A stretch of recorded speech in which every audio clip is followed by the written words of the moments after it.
The sound. That's what gets me first. A high, desperate whine slicing through the Saturday morning calm. Not the ice cream truck. Too early, too frantic. This is the sound of trouble. I'm on my patio, or what's left of it, after Brenda Jenkins, HOA president and ruler of all things beige, decided my terracotta pots were displaying aggressive earth tones. My coffee cup rattles on the wrought iron table as the siren screams closer. Oh, I mutter, already feeling that familiar knot in my stomach. That sounds serious. In Willow Creek Estates, serious usually means Brenda's found a dandelion taller than 3 inches, but this is different. Then I see it. An ambulance, lights blazing, tearing down our usually sleepy suburban street. It's heading for the Miller house. The Millers, new baby Timmy, born way too early. My heart plummets. Little guy's a fighter, but this can't be good. The ambulance swings towards their curb, and that's when the world tilts. Brenda Jenkins, in all her visor-wearing, clipboard-clutching glory, steps directly into the street, arms crossed. A human roadblock of pure, unadulterated entitlement. My coffee goes flying. You have got to be kidding me. I'm out of my chair, sprinting across my HOA-compliant, drought-resistant lawn before I even register moving. 2 paramedics are already out, their faces tight with urgency, trying to reason with the immovable object that is Brenda. "Ma'am, we have a neonatal emergency." Paramedic 1's voice is strained, urgent but trying to stay professional. "We need to get through now." Brenda doesn't budge. Her voice, sharp enough to curdle milk, cuts through the air. "This vehicle is exceeding the residential speed limit, which, as per Willow Creek Estates mandate 4.7b, is clearly posted at 15 miles per hour. Furthermore, it does not possess an approved Willow Creek Estates parking permit for oversized commercial vehicles on a non-designated collection day. I have it all on video." She taps the phone holstered to her belt like a digital 6-shooter. I can't believe what I'm hearing. My brain just short circuits. She's going to get that baby killed over a parking permit? "Brenda!" I shout, my voice hoarse. "What in God's name are you doing? That's for the Miller's baby, little Timmy!" She spares me a glance, the kind you'd give a particularly annoying insect. "Rules are rules, Mr. Maxwell. Emergency or not, Willow Creek has standards.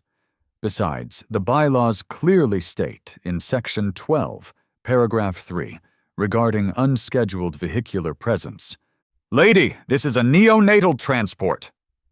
Paramedic 2, a young woman with terror in her eyes, practically screams it. "Every second counts. The baby's critical. He needs the equipment at St. Mike's." Just then, Sarah Miller stumbles onto her porch, her face a mask of tears and raw panic. "Please," she sobs, her voice breaking. "My baby! Oh God, my baby!" That's it. Something inside me snaps. The polite, slightly nerdy engineer who usually just grumbles about Brenda's reign of terror and pays the fines for unharmonious wind chimes. Yes, that was a real citation. Vanishes. Replaced by, well, by someone I don't entirely recognize. My blood is boiling. I see red. My gaze flicks to my garage, and a thought, a wild, reckless, utterly insane idea, explodes in my mind like a rogue firework. "Don't punch the HOA president, Leo," I tell myself, fists clenching. Probably illegal, definitely messy. But this woman, this absolute vacuum of human decency, she's not just an annoyance anymore, she's a threat. "All right," I hear myself yell, my voice sounding strange and distant. "That's it." I turn and sprint back towards my house, leaving a tableau of stunned faces behind me. The paramedics look bewildered. Sarah Miller's cries intensify. Brenda, I can only imagine, wears a smug little smirk, probably thinking I'm retreating in defeat, off to write a strongly worded letter to the HOA newsletter. Oh, You sweet, misguided tyrant. You have no idea. My garage, my sanctuary, my secret laboratory. This is certifiably insane, the rational part of my brain screams. This is going to be a disaster. Or brilliant. 50-50. No, probably 70-30 disaster. As I punch the keypad for the garage door, fragments of the last 2 years flash through my mind. Late nights fueled by coffee and obsession. The hum of the 3D printer, the acrid smell of solder, the endless lines of code. My passion project, my beautiful, terrifying, highly illegal baby. The puddle jumper Mark IV. A single-person electric VTOL pod. Vertical takeoff and landing. My answer to traffic jams, urban sprawl, and apparently rogue HOA presidents. I'd started designing it after a particularly soul-crushing commute where I was trapped for 2 hours behind a jackknifed pickle truck. There has to be a better way, I'd fumed. So I decided to build one. It was sleek, about the size of a smart car but taller, with 4 powerful ducted fans instead of wheels, still highly experimental. Definitely not FAA approved. And if Brenda ever found out about this particular unapproved structure, she'd probably have an aneurysm. The Helipad was my proudest bit of stealth engineering, a reinforced section of my flat garage roof disguised with an elaborate array of potted, HOA compliant, of course, succulents, and a retractable solar-paneled weather cover. It wasn't so much a helipad as a launch and catch cradle, just big enough for the puddle jumper. I remember Big Tony from Big Tony's Totally Legit Construction scratching his head when I hired him to reinforce the roof. Cash only, no awkward questions asked, usually. "You sure you just want a really strong patio up here, Leo?" He'd rumbled. His eyes narrowed with suspicion as he surveyed the plans for steel I-beams and concrete footings that could probably support a tank. "For, heavy bird feeders, you said?" I'd wiped a bead of sweat from my brow. "Exactly, Tony. Very, very heavy bird feeders. Ornithology, you know. It's a surprisingly demanding hobby. Those condors, they're hefty." He just grunted and went back to work, occasionally muttering about rich weirdos. If he only knew. My secret dream was simple. Beat the morning rush to the office. Maybe one day start a boutique personal transit company. I never, in my wildest pickle truck-induced nightmares, imagined its first real-world life-or-death test would be this. The garage door groans upwards, revealing the puddle jumper under its dusty tarp. Brenda is still mid-rant out on the street, her voice a shrill counterpoint to the distant wail of Sarah Miller's grief. The paramedics are trying to physically shoulder past her, but she's surprisingly anchored, like a concrete garden gnome of pure spite. I rip the tarp off the pod. It gleams dully under the garage lights, a mix of carbon fiber, polished aluminum, and more than a little duct tape in strategic, non-critical areas. Frantically, I run through a mental pre-flight checklist, a drastically abbreviated version of the one that usually takes 20 minutes. Power cells charged? Green light? Lift vector controls responsive? Wiggle the joystick. Yep, seems okay. Parachute deployment system armed? Definitely check that one. Twice. I hit the large red button on my custom-built control panel, the one labeled Roof OPS. With a hydraulic hiss, the succulent-laden weather cover on my garage roof begins to retract, revealing the reinforced launch cradle. Brenda, mid-sentence about unauthorized foliage disturbance patterns indicative of rodent infestation, finally falters. "And what in the Sam Hill is that?" she squawks, her head snapping towards my house. The puddle jumper's 4 turbines whine to life. It's not a subtle sound. It's like a squadron of enraged vacuum cleaners crossbred with a banshee, or, as I prefer to think, the majestic roar of progress. I scramble into the surprisingly comfortable pilot seat, a repurposed racing bucket I got on eBay. Strapping into the 5-point harness, I yell over the rising cacophony, "Sorry about the noise, Brenda! Consider this my official complaint about your face and your general existence." Okay, Leo, you've done simulated launches 100 times in the VR rig, I tell myself, my heart hammering against my ribs like a trapped bird. This is just realer and windier, and with significantly more potential for jail time and flaming debris. With a lurch that throws me against the harness, the puddle jumper lifts. It wobbles. Oh God, it really wobbles. I fight the controls, overcorrecting, then overcorrecting the overcorrection. The pod swings precariously, like a drunken bumblebee. Slowly, agonizingly, it ascends above my garage, clearing the roofline by what feels like inches. The scene below is frozen. Karen's jaw is slack, her clipboard dangling forgotten from her hand. The paramedics are staring upwards, mouths agape. Sarah Miller has stopped crying, her face a bizarre mixture of terror and dawning incredulous hope. Mr. Miller just looks like he's trying to understand what acid trip he's stumbled into. Puddle Jumper 1 to myself, I guess. I mutter into the cheap headset mic I'd wired into the comm system, mostly for dramatic effect during test simulations. We are go for highly unorthodox, probably catastrophic neonatal support mission. I nudge the joystick forward. The pod groans in protest, but responds, lurching towards the Miller house. It's a ridiculously short hop, maybe 50 feet, over Mrs. Henderson's prize-winning rose bushes and Dave's meticulously manicured putting green. Sorry, Dave. Sorry, Mrs. Henderson's roses. This is for Timmy. Hovering is not the puddle jumper's strong suit. It's more of a point-and-shoot kind of vehicle.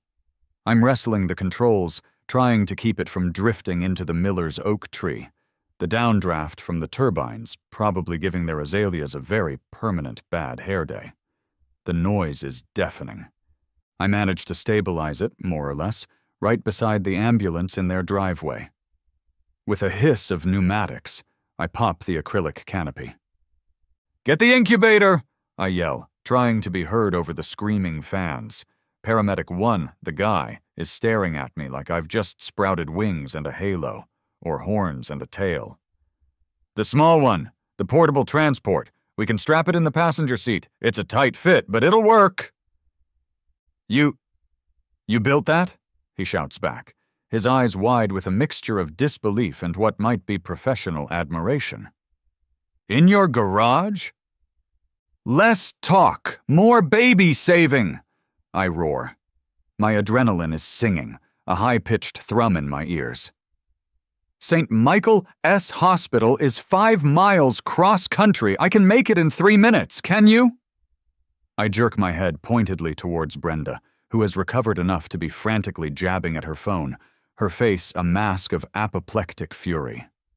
She's probably calling the FAA, the FBI, the Men in Black, and possibly Ghostbusters. To their immense credit, the paramedics don't hesitate for more than a second. They're professionals. They grab the portable neonatal incubator, a compact, high-tech box of life support, from the ambulance. Paramedic 2, the young woman, helps me guide it into the puddle jumper's surprisingly roomy, if you're a very small person or a life-saving medical device, co-pilot space. We use the passenger seat belts and a couple of extra cargo straps I always kept handy for securing groceries. Mrs. Miller is on the driveway now, Mr. Miller's arm around her. She's watching us, tears streaming down her face, her hand pressed to her mouth. It's a look of pure, unadulterated maternal terror mixed with a sliver of impossible hope. It punches me right in the gut. "I'll get him there, Sarah," I say, trying to project a confidence I absolutely do not feel. My voice cracks a little. "I promise. Please, God, universe, anyone listening, let this ridiculously over-engineered lawn dart not fall apart mid-air. Incubator secured, straps tightened.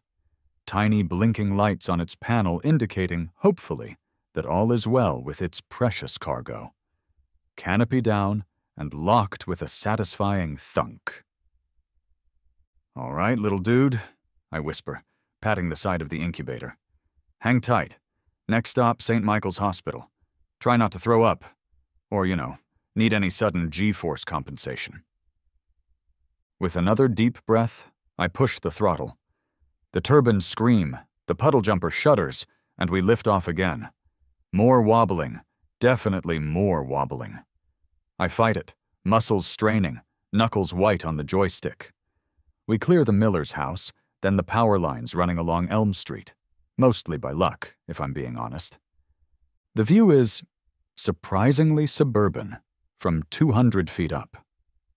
A patchwork of identical green lawns, swimming pools gleaming like turquoise jewels, and the occasional bewildered upturned face as I zip overhead. And it's windy. Way windier than it looked from the ground. Okay, Leo, focus. My internal monologue is now a frantic coach. Power levels stable-ish. Navigation. Thank God for the hacked-together GPS unit I cannibalized from that old drone. Wind shear is a bit sporty. Crosswinds are a definite problem.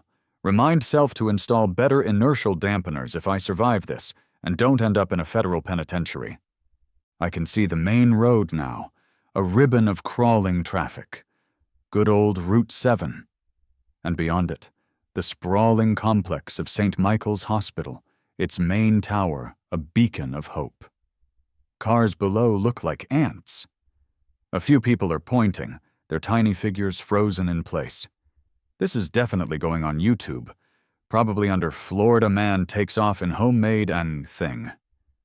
Except I'm not in Florida. Details, details. The wail of police sirens starts up in the distance. Faint at first, then growing louder, definitely from the direction of my rapidly receding neighborhood. Predictable. Brenda must have gotten through to someone. Or maybe it was the unscheduled flight of an unidentified aircraft from a residential zone. That tends to get their attention. Approaching St. Michael's. The large, clearly marked helipad on the roof of the emergency wing is, thankfully, clear. It's also a lot bigger than my discreet little heavy bird feeder platform. This is the big leagues of vertical landings. Okay, easy does it, Leo, I mutter, teeth gritted. Don't stall, don't overshoot. And for the love of all that is holy, don't drop the multi-million-dollar experimental craft with a critically ill baby inside onto a major metropolitan hospital, generally considered bad PR, and, tragic. The final approach is hairy. The puddle jumper is skittish in the crosswinds funneling between the hospital wings. I'm fighting the controls, sweat stinging my eyes, my arms aching. The landing is, well, it's more of a controlled plummet with a last-second flare that results in a teeth-jarring thump and a rather alarming skid across the painted H. Alarms on the helipad, bright strobing lights begin to flash. Figures are already running towards me from a doorway leading into the hospital. Security guards, looking very, very alarmed. They probably don't see many home-built, duct-tape-enhanced VTOLs. Canopy pops with a pneumatic hiss. I'm fumbling with the incubator's straps, my hands shaking, as two beefy security guards in identical blue uniforms arrive. Chests puffed, faces grim. "Whoa, sir, hold it right there!" Guard 1 barks, his hand instinctively going to the heavy-duty flashlight on his belt, which I suspect is his polite way of carrying a club. "You can't land that thing. Here! This is a restricted hospital helipad." His eyes are bugging out, taking in the puddle jumper's rather unique aesthetic. I'm already halfway out, carefully maneuvering the precious incubator. "Neonatal emergency!" I gasp, breathless and slightly deafened by my own turbines. "Baby Timmy Miller, from Willow Creek, needs immediate attention. Get him to NICU, stat!"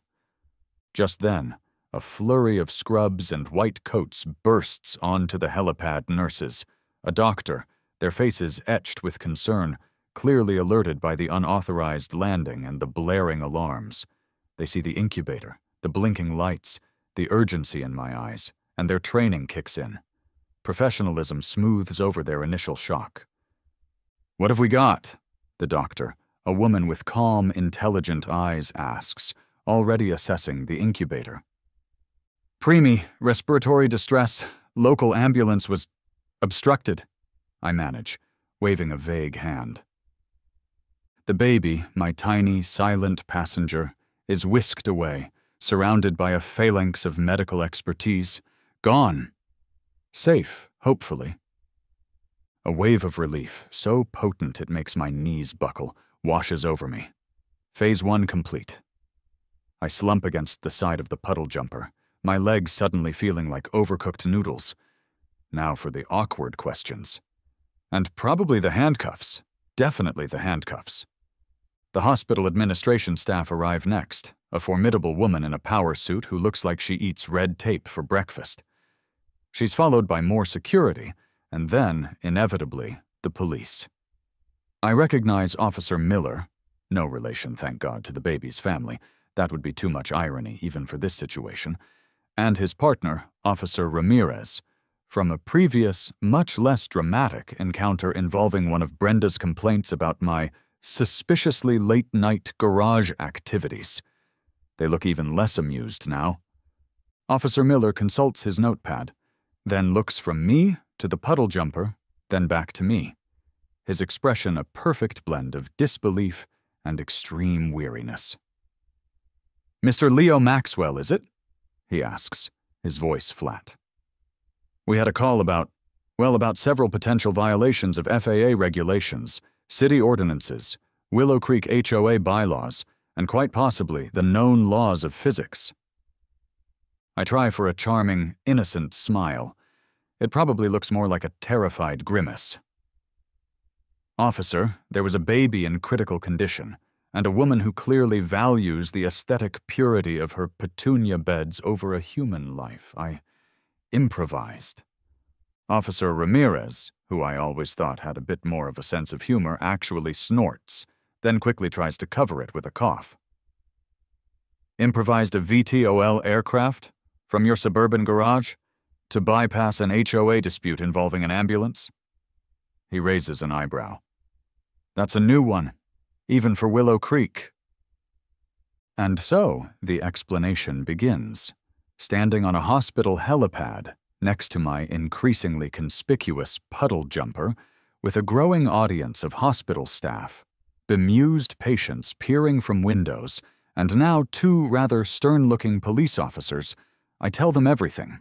About Brenda, about the ambulance blockade, about Timmy's desperate situation, about my pod, leaving out, of course, some of the more, let's call them undocumented and untested features, and the exact number of safety regulations I'd probably bent, broken, or completely ignored.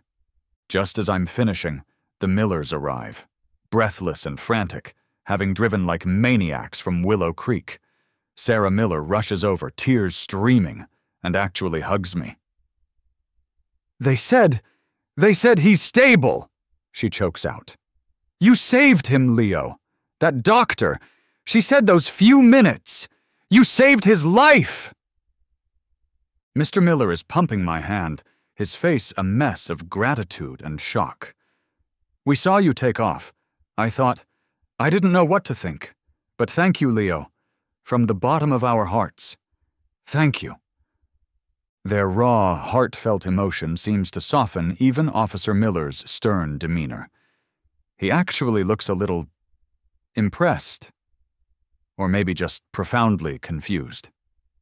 The hospital director, Miss Albright, the power suit lady, steps forward. Her expression is a complicated mix. "Mr. Maxwell," she says, her voice carefully neutral, "you realize the incredible liability you've exposed this hospital to, the potential dangers, the flagrant disregard for established protocols." She pauses. Then a tiny, almost imperceptible smile touches her lips. But also, the quite astonishing initiative, and, it would appear, a very positive outcome for our young patient. She looks at the puddle jumper. "Is that thing even legal?" Mostly, I offer, with a weak shrug. My phone, forgotten in my pocket, starts vibrating like a trapped hornet. Then it starts ringing. Then vibrating and ringing simultaneously. I pull it out.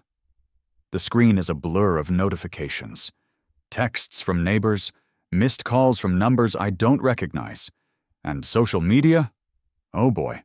Someone, probably half the neighborhood, got footage. #Helipad hero is trending. So is #HOA Karen Apocalypse and #Puddle Jumper Guy. I even see a #Brenda's Gonna Blow a Gasket. I think that last one might be from Dave next door. The news about Timmy being stable is the real win, though. That's all that matters. That tiny little fighter made it, and I, somehow, played a part.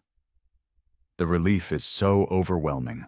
I genuinely do have to sit down on the helipad, right there next to one of the puddle jumpers' landing struts, which is looking a little bent. The police, after a lengthy discussion with hospital security, the Millers, and Miss Albright, who seems to be warming to the idea of innovative patient transport solutions, or at least the positive PR, decide not to arrest me. Yet. "We're going to need a full statement, Mr. Maxwell," Officer Miller says, sighing. "And the FAA will definitely want to have a word. Several words, I imagine. Probably involving lawyers." He gestures to the puddle jumper. "And we're going to have to figure out what to do with that. You can't exactly park it in the doctor's lot." They offer me an escort home. The irony is not lost on me. Rescued by the police from the consequences of rescuing a baby, the scene on my street when we pull up is pure pandemonium. It's like a block party, a media circus, and a natural disaster site all rolled into one. News vans from 3 different local channels are parked haphazardly, their satellite dishes pointed skyward. Neighbors are clustered on lawns, phones out, all talking at once. And there, in the center of it all, holding court with a microphone thrust in her face, is Brenda Jenkins. She looks like a cornered badger, spitting venom about flagrant disregard for community safety, unlicensed aerial contraptions, and the complete breakdown of civilized society as orchestrated by that maniac, Leo Maxwell. She points a dramatic, trembling finger at my house as I step out of the police car. I even see Big Tony's construction truck idling at the end of the street. He catches my eye, grins, and gives me a discreet thumbs up before pulling away. I get a text from him a minute later. "Heavy bird feeders, my eye called it. Need a maintenance partner for that flying gizmo? Got some ideas for Mech V." I can't help but laugh. The HOA emergency meeting that night is the stuff of local legend. It's held in the Willow Creek Community Clubhouse, a building so oppressively beige it could cure insomnia. The room is packed. Standing room only. Brenda, armed with a PowerPoint presentation detailing every single one of my alleged infractions, including unapproved modification of roofing structure for suspicious purposes, and generation of excessive rotor wash causing emotional distress to petunias, tries to have me excommunicated from Willow Creek, fined into the next millennium, and possibly launched into the sun aboard my own puddle jumper. But then Sarah and Tom Miller stand up. They speak quietly, emotionally, about Timmy, about the terror of those moments, about Brenda's callous obstruction, and about the crazy, wonderful neighbor who appeared out of the sky like some kind of DIY guardian angel. Their words hang heavy in the air. Then old Mrs. Henderson, whose roses I'd nearly defoliated, stands up. "Brenda," she says, her voice surprisingly firm. "I've lived in Willow Creek for 40 years. I've seen presidents come and go, but I've never seen one who would put a piece of paper ahead of a child's life. Those roses will grow back. But little Timmy, he only gets one chance. One by one, other neighbors, people who've chafed under Brenda's petty tyranny for years, start speaking out about the fines for trash cans left out 10 minutes too long, about the citations for aesthetically displeasing garden gnomes, about the sheer, unadulterated joylessness of her reign. The tide turns swiftly and decisively. The video of Brenda blocking the ambulance, already viral, is played on the clubhouse's ancient projector. It's damning. Then someone plays the shaky cell phone footage of my puddle jumper's majestic, wobbly flight. The room is silent for a moment, then erupts in a mixture of laughter, applause, and bewildered head-shaking. I get up. I don't have a PowerPoint. "Brenda," I say, my voice calm, but carrying in the suddenly quiet room. "You almost cost a child his life, over a bylaw. My methods were unorthodox, I'll grant you that. Probably a little reckless." Understatement of the century. "But your priorities are dangerously, catastrophically skewed. Maybe it's time Willow Creek Estates started valuing human life a little more than lawn uniformity and the precise shade of our mailboxes." The vote is swift. Brenda Jenkins is ousted as HOA president in a landslide. There's actual cheering. Someone even pops a bottle of non-alcoholic, HOA-approved sparkling cider. It's the sweetest, most satisfying justice I could have imagined. Weeks turn into a couple of months. Little Timmy Miller is home from the hospital, thriving. He's a tiny, gurgling bundle of joy, and his parents bring me cookies every Friday. Chocolate chip. My favorite. The FAA did indeed have words with me. Many, many words. There was a lot of paperwork, a surprisingly hefty fine, which a crowdfunding campaign started by grateful neighbors actually helped cover, and a very stern, official warning about never ever flying an unlicensed experimental aircraft in populated airspace again. Unofficially, a couple of the younger FAA agents were surprisingly fascinated by the puddle jumper's design schematics, asking a lot of technical questions with a glint in their eyes that wasn't entirely regulatory. The puddle jumper Mark IV, now affectionately nicknamed the Timmy Transporter by the local press, is a minor celebrity. It's grounded, of course, locked securely in my garage, under a new, much heavier tarp. I've had a few tentative calls from aerospace startups, angel investors, even a reality TV producer who wants to do a show called Garage Geniuses and the HOAs That Hate Them. I'm considering it, mostly for the title. Life in Willow Creek Estates has changed. The new HOA president, a reasonable retired librarian named Doris, actually smiles. My grass is currently a daring 1/4 inch longer than the old regulations allowed, and my wind chimes, a new set, extra harmonious, tinkle merrily without a single citation. Brenda Jenkins put her house up for sale a week after the HOA meeting.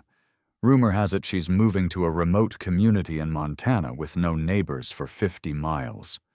Or possibly a beige-colored sensory deprivation tank. Sometimes I go into the garage, pull back the tarp, and just look at the puddle jumper. It's dented, a little singed in places, and one of the landing struts is still definitely bent. It's a monument to a moment of madness, a testament to desperation, and I guess a symbol of what can happen when one man gets pushed just a little too far by the tyranny of petty rules. So yeah, I built a personal aircraft in my garage to beat an HOA Karen and save a baby. It wasn't logical. It wasn't sensible. It was probably one of the stupidest, most reckless things I'll ever do. But standing there, remembering the sheer terror on Sarah Miller's face, and then the overwhelming relief when I heard Timmy was okay. Sometimes you just gotta do what feels right. Even if it involves questionable engineering, a complete disregard for personal safety, and a very, very surprised hospital helipad crew. And honestly, totally worth it. Every terrifying, rule-breaking, fine-inducing second. Just to see the look on Brenda's face when I took off. And, of course, for Timmy. I pat the puddle jumper's fuselage. "Now," I murmur, picking up a wrench, "about that turbulence issue over Henderson's ancient oak tree on windy Thursdays. And maybe a slightly more robust landing gear for, future unscheduled hospital visits. You never know when you might need to make a quick getaway, or a dramatic entrance.